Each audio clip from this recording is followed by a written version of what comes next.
Action తీసుకోవాలని వారు నిర్ణయం తీసుకున్నారు, అప్రమత్తం చేసిండ్రు. ఇప్పుడు కూడా మేము అందరం కూడా కలిసి ఇప్పుడు కూడా అదే అప్పీల్ చేసినాం. అరే, ఒక ఉమెన్ గా ఒక మైనర్ బాలికకు జరిగినటువంటి అన్యాయాన్ని మనము వాళ్ళ పేరెంట్స్ ముందుకొచ్చి, అయ్యా నాకు అన్యాయం జరిగింది, నాకు ఇమ్మీడియట్లీ నా బిడ్డకు న్యాయం జరగాలని కేసు పెట్టినప్పుడు ఆ కేసును ఇవాళ పక్కదారి పట్టించే ప్రయత్నం కాకుండా ఇమ్మీడియట్లీ కస్టడీలోకి తీసుకోవాలి.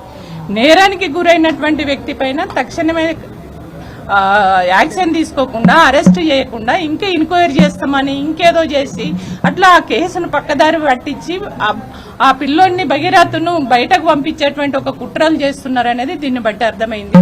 కానీ మేడం చాలా సానుకూలంగా స్పందించారు. ఖచ్చితంగా తక్షణమే మేము ఎంక్వైరీ కాదు, ఖచ్చితంగా అది ఆధారాలతో సహా ఉన్నాయి కాబట్టి సుమోటోగా తీసుకున్నాం. మేము ఖచ్చితంగా నేరస్తుడికి శిక్ష పడేటట్టుగా చూస్తామని చెప్పేసి వారు చాలా క్లియర్ గా చెప్పడం జరిగింది. తక్షణమే మేము ఇవాళ బీఆర్ఎస్ మహిళా విభాగం ఆధ్వర్యంలో ఇవాళ రాష్ట్రవ్యాప్తంగా కూడా మహిళలపై జరుగుతున్నటువంటి అరాచకాలను, అత్యాచారాలను అరికట్టాలని చెప్పేసి మేము ఆందోళన చేస్తున్నాం. ఎక్కడ మహిళలకు ఇట్లాంటివి జరిగినా మేము వాళ్ళకి అండగా ఉంటాం.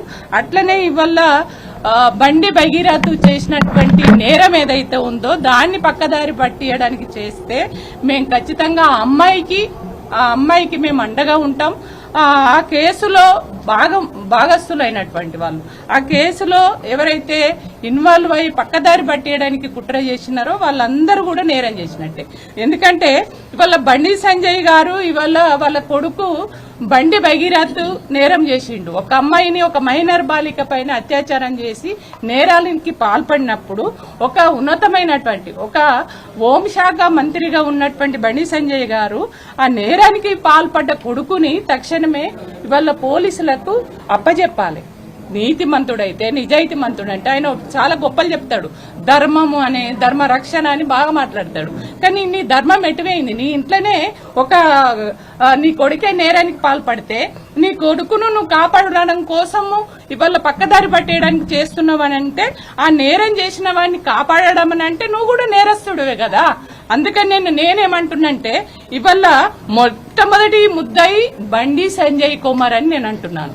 కాబట్టే తక్షణమే బండి సంజయ్ గారిని బర్తరఫ్ చేయాలి బీజేపీ పార్టీ, మంత్రి పదవి నుంచి తీసేయాలి. ఇవాళ వెంటనే నైతిక బాధ్యత వహించి కూడా రాజీనామా చేయాలి. అదేవిధంగా ఇవాళ నేరానికి పాల్పడ్డ ఇవాళ బండి భగీరథ ఎవరైతే ఉన్నారో ఆ అబ్బాయిని వెంటనే తక్షణమే కస్టడీలోకి తీసుకోవాలి, అరెస్ట్ చేయాలని మేము డిమాండ్ చేస్తున్నాం.